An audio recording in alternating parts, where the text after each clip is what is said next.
नमस्कार दोस्तों, मैं Rakesh Sharma, spokesman bar council of Delhi. आज मैं हूं बार काउंसिल ऑफ दिल्ली के ऑफिस में। मैं आज आपकी बात कराऊंगा जो फिलहाल में एनरोलमेंट कमेटी के मेंबर हैं और एक्स ऑनरी सेक्रेटरी हैं बार काउंसिल ऑफ दिल्ली के, एडवोकेट संजय राठी जी।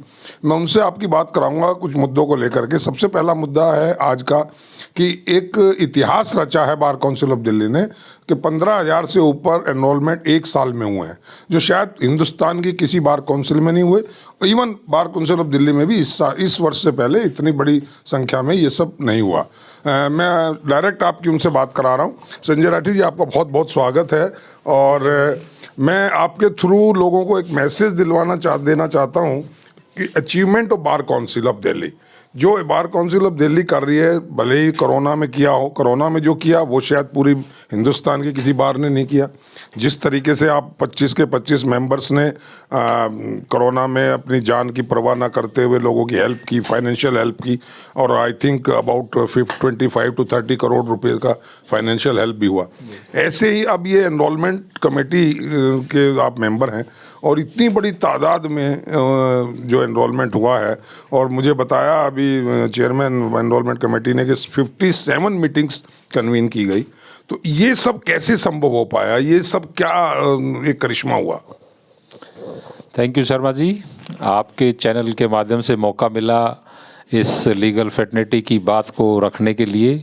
नो डाउट आपने जो सवाल रखा कि 57 मीटिंग और 16,000 वकील साथियों को इस इंस्टीट्यूशन में जोड़ा गया, really it is a remarkable achievement of this institution. इस परिवार को बढ़ाना, जो कि हम सभी को पता है कि एडवोकेट समाज जो है that is the strongest pillar of the society, और कुरीतियों के खिलाफ लड़ना, एक दबी हुई आवाज़ को उठाना, न्याय के लिए लड़ना, ये एक वकील को हमारे संविधान ने एक मौका दिया है कि how the society could be delivered justice.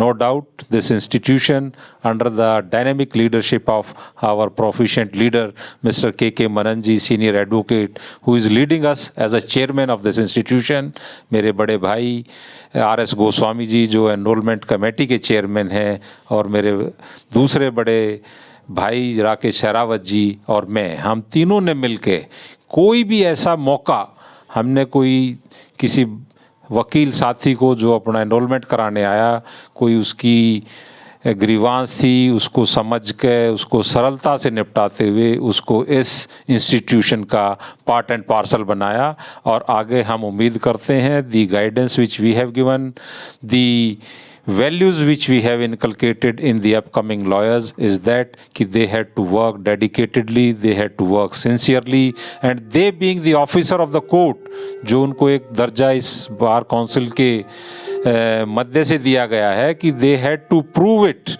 कि yes they are the pillars who are fighting for the society so that no needy could be left without justice.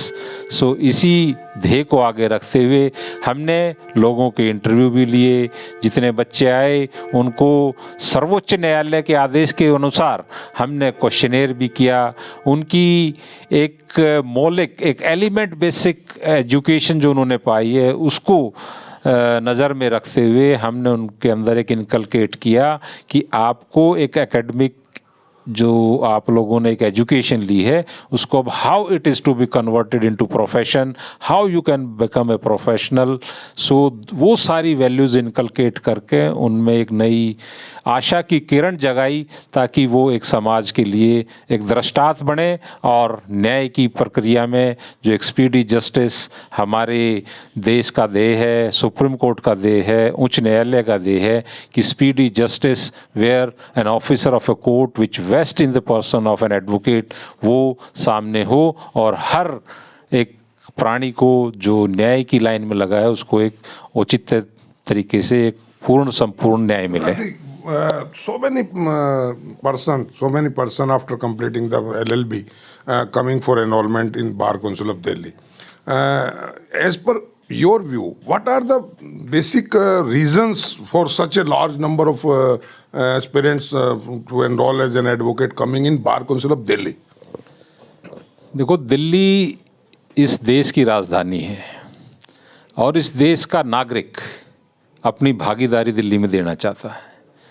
और यहाँ हर आने वाले वकील को जिसको हमने लाइसेंस दिया है, जिसको हमने इस इंस्टीट्यूशन का पार्ट बनाया है, या फ्रॉम टॉप टू बॉटम जहाँ भी कोई वकील साथी वकालत करना चाहता है, एक छोटे लेवल से डिस्ट्रिक्ट कोर्ट के लेवल से लेके और सर्वोच्च न्यायालय तक, सुप्रीम कोर्ट तक, he can participate as an officer of court by having the license from this institution.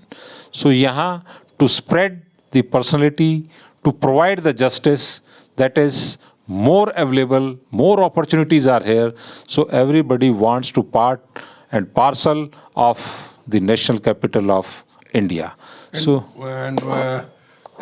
How it could be possible कि 57 मीटिंग्स आप लोगों ने कर लिया, अपार्ट फ्रॉम योर अपना लीगल और प्रोफेशनल आपकी जिम्मेदारी भी हैं, अपनी एक आप लीडरशिप में भी हैं और पर्सनल लाइफ तो होती है खैर सबकी, इस तरह से मीटिंग्स को कन्वीन करना, इन सब के डॉक्यूमेंट्स को चेकअप कराना, फिर उनको वेरीफाई कराना, how it could be possible? Sharma ji, आपने बड़ा अच्छा सवाल पूछा। ये we are the representative of our fraternity. अब एक जिम्मेवारी इस समाज ने, इस लीगल फ्रेटर्निटी ने दी है, तो we had a team work, और team work when converted into a team work it resulted in a success. हमारे एक एक जो एम्प्लॉय है उनकी ड्यूटी लगाई हमने, एक एक फॉर्म को चेक करते हैं, एक एक क्रेडेंशियल को चेक करते हैं, और उस चेक करने के बाद apart from that we all three members under the leadership of our chairman Mr. R.S. Goswami ji, we had spared extra time. हमने अपनी फैमिली टाइम को छोड़ा, हमने अपने प्रोफेशनल टाइम को छोड़ा, बट एक नए अधिवक्ता के रूप में जो एक पौधा लगाया जा रहा है उसकी कर्म भूमि को तैयार करने के लिए this institution has always taken a forward step कि इस नए बच्चे को जो part and parcel of this institution बनना चाहता है, ही शुड नॉट फील और he should not face any hindrance in his upcoming career. चलिए, एक क्वेश्चन और मेरे दिमाग में है और बहुत लोग जानना भी चाहते हैं। आप बार काउंसिल ऑफ दिल्ली के सेक्रेटरी भी रहे और आज आप बार काउंसिल ऑफ दिल्ली में एनरोलमेंट कमेटी के मेंबर हैं। दोनों पोर्टफोलियो आप निभा रहे हैं, बखूबी निभाए। दोनों में से किस में ज़्यादा आपने एंजॉय किया या लगा कि इसमें ज़्यादा आपको काम करने की अपॉर्चुनिटीज़ मिली? देखो Sharma ji, as a secretary no doubt there were obligations to keep forward moving of this institution. As a secretary I had done a lot. There were so many welfare issues were there which we have provided to our brothers and sisters of this system. But now being part of this enrollment committee for the last year, about 1 year is about to happen in this. So एक नए साथी को जोड़ना, एक नए साथी की कर्म भूमि तैयार करना, वो अपने आप में no doubt it was really an primitive situation for me कि एक नए साथी को यहाँ बुला के उसमें इनकलकेशन ऑफ वैल्यूज़, उनको हमने अपना एक्सपीरियंस दिया कि how a advocate can travel in this legal profession, that situation is to be taken care. और वो इनकलकेशन हमने सर्वोच्च न्यायालय के आदेशों को लेते हुए और उनकी एजुकेशन देखते हुए एक सिंसियर, ओबीडियंट और एक सच्चा वकील बनने की आहुति अपने जीवन में देने के लिए वो हमने काम किया। Means you got more satisfaction than secretary as a member of the enrolment committee member. तो एक मैसेज 1 मिनट के लिए मैं आपको से लेना चाहूँ उन लोगों के लिए जो अभी एनरोल हुए हैं या पिछले 2, 4, 6 महीने में, आपके टेन्योर में 1 साल में हुए हैं या आगे आने वाले टाइम में भी होंगे, कोई एक message being the ex-honorary secretary, being the member, being an experienced leader, being an experienced advocate, आप क्या मैसेज देना चाहेंगे youngster? Personally, I feel I had an experience of 26 years. मैं हर साथी जो इस इंस्टीट्यूशन से जुड़ा है, जो नया साथी इस इंस्टीट्यूशन से जुड़ा है, he should have his first preference as only an advocate.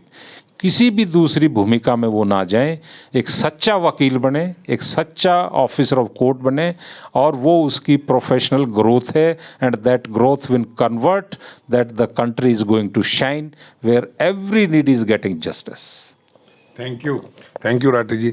तो सुना दोस्तों, मैंने बहुत ब्रीफ में बात की, तफसील से किसी दिन फिर बात करूंगा, और भी बहुत सारे काम इन लोगों बार काउंसिल ऑफ दिल्ली ने किए हैं। आज के लिए इतना ही दोस्तों, फिर एक नए मुद्दे के साथ आपके साथ बात करूंगा। जय हिंद, जय भारत। नमस्कार।